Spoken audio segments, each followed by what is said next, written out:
आए, मेरे भोजन का भोग लगाए। राजा राम आए, प्रभु राम आए, मेरे भोजन का भोग लगाए। लगता है भगवान को गलतफहमी हो रही है। आश्रम के ठाट बाट तो आश्रम में ही मिल सकते हैं, यहाँ तो कुछ नहीं मिलेगा।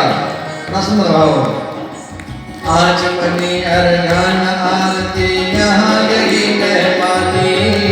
आचमनी अर्घन आरती यहाँ यही मेहमानी।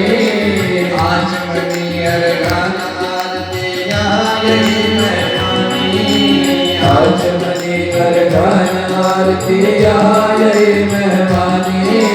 रूखी रोटी पाओ प्रेम से, रूखी रोटी पाओ प्रेम से, पियो नदी का पानी। राजा राम आए, सीता राम आए, मेरे भोजन का भोग लगाए।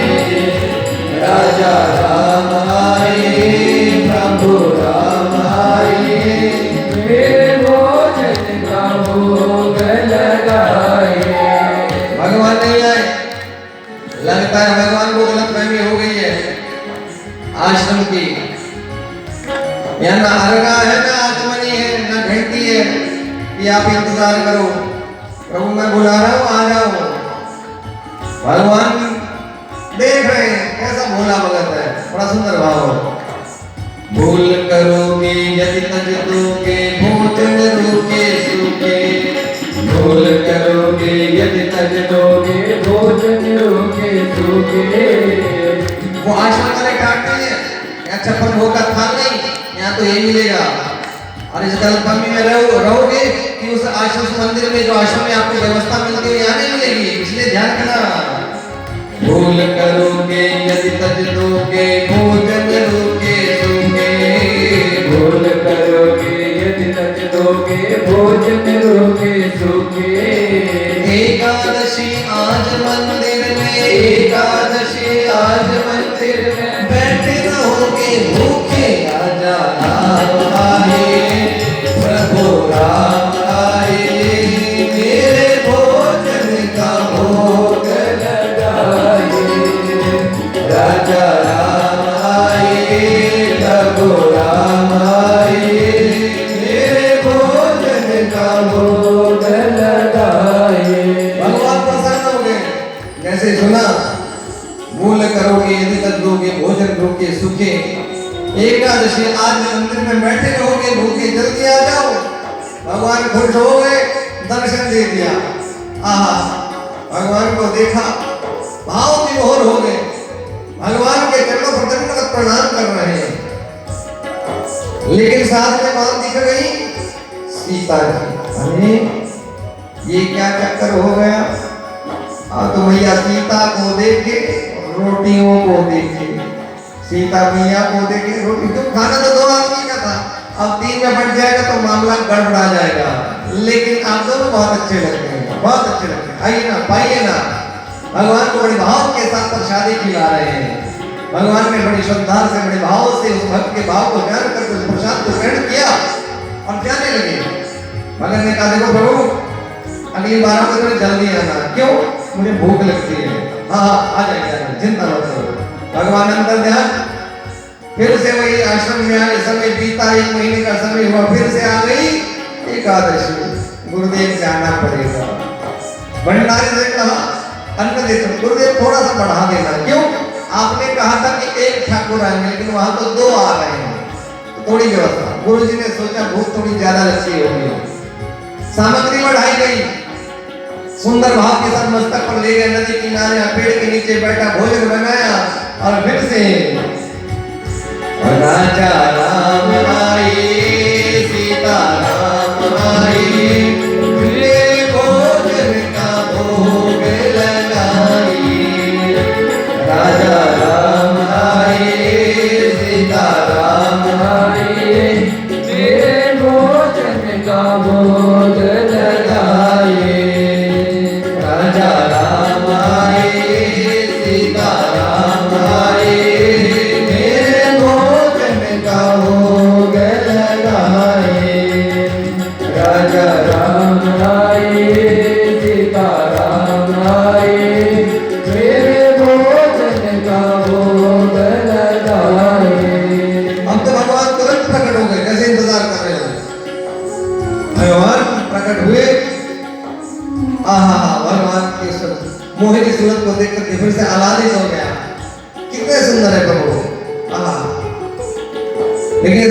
अकेले नहीं आए, राम जी भी आए, सीता जी भी आई, और एक और आ गए, कौन?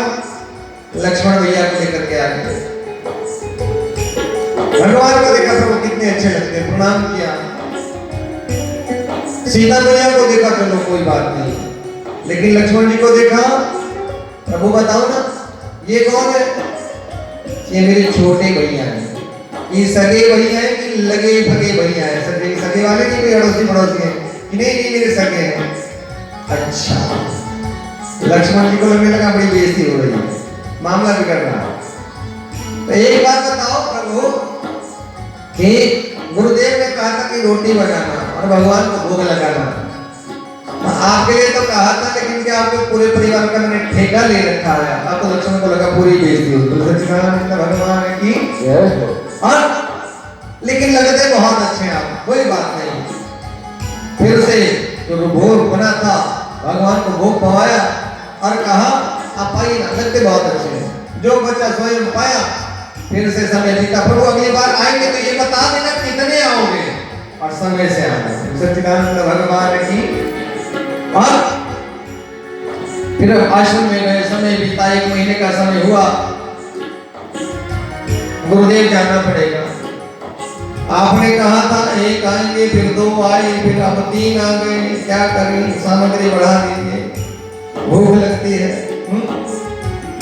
गुरुदेव ने सोचा लगता है ये कहीं ये जो सामान ले जाता है बेच देता होगा, इसकी परीक्षा करनी पड़ेगी। भंडारी से कहा इसको अनाज 2 गुना 3 गुना करके दे दो। अनाज बढ़ा दिया गया, उस पोटली को सब रखा, और गुरुदेव पीछा पीछा करते उस स्थान के लिए जा रहे थे। आज उसने की चतुराई बरती, आज भोजन पहले नहीं बनाऊंगा, भोजन कब बनाऊंगा? जब आएंगे, ये कितने आएंगे देख करके। अब जैसे वहां पहुंचे नदी किनारे, वो अनाज की पोटली रखी और भगवान को पुकारना शुरू कर दिया। क्या कह रहे हैं? राजा राम आए, सीता राम आए, मेरे भोजन का भोग लगाए।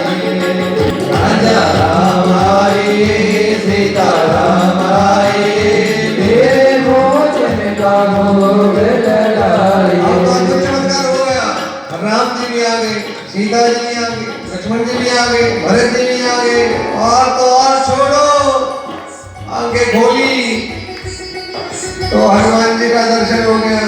तो छोड़ो, एक मानव के साथ में ले आए, आप ही बनाओ और आप ही पाओ, ये रही पोटली, ये रहा अनाज, ये पकड़िए, बनाइए और पाइए, क्योंकि मुझे तो मिलने वाला नहीं। आंखों में आंसू।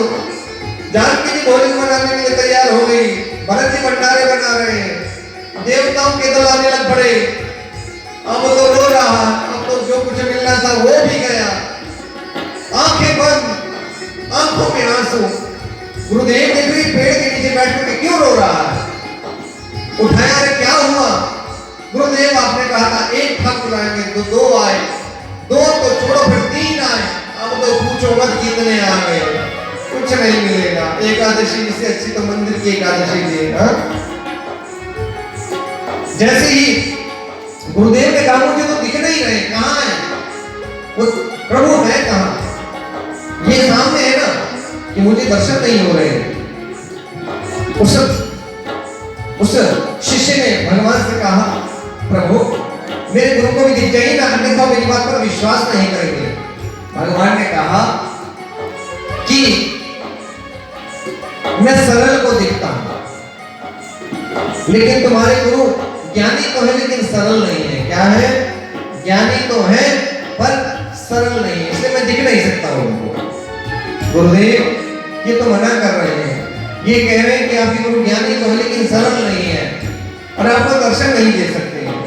गुरुदेव ने ऐसे जैसे ही सुना तरल हो गए। तरल माने आंखों से आंसू बहने लग पड़े, और जैसे ही तरल हुए भगवान राम आज अपने समस्त दरबार के साथ गुरुदेव को भी दर्शन दे देते हैं।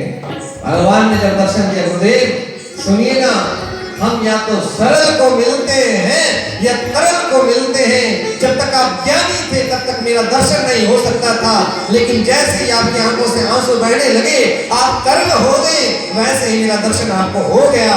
मैं सरल को मिलता हूँ या तरल को मिलता हो। ऐसे ही भगवान मिलते हैं जो निष्काम भाव से, सरल भाव से, तरल भाव से उनको भजते हैं, उन्हीं को भगवान मिलते हैं। इसलिए सरलता से, तरलता से, प्रेम से, भाव से, भक्ति से, श्रद्धा से, समर्पण से जो मुझे भजता है वही मुझे प्राप्त करता है गुरुदेव। इसलिए ये भोला भगत इस भाव से मुझे भज रहा था, मुझे आना पड़ा। और आज इस शिष्य की कृपा समझिए कि जिस जीव के जीवन में जिस सदगुरु को सद शिष्य मिल जाए, बात समझना, जिस सदगुरु को सद शिष्य मिल जाए उस सद शिष्य के द्वारा गुरु का भी कल्याण हो जाए और सद शिष्य को सदगुरु मिल जाए तो दोनों एक दूसरे का कल्याण कर देते हैं। सच्चिदानंद भगवान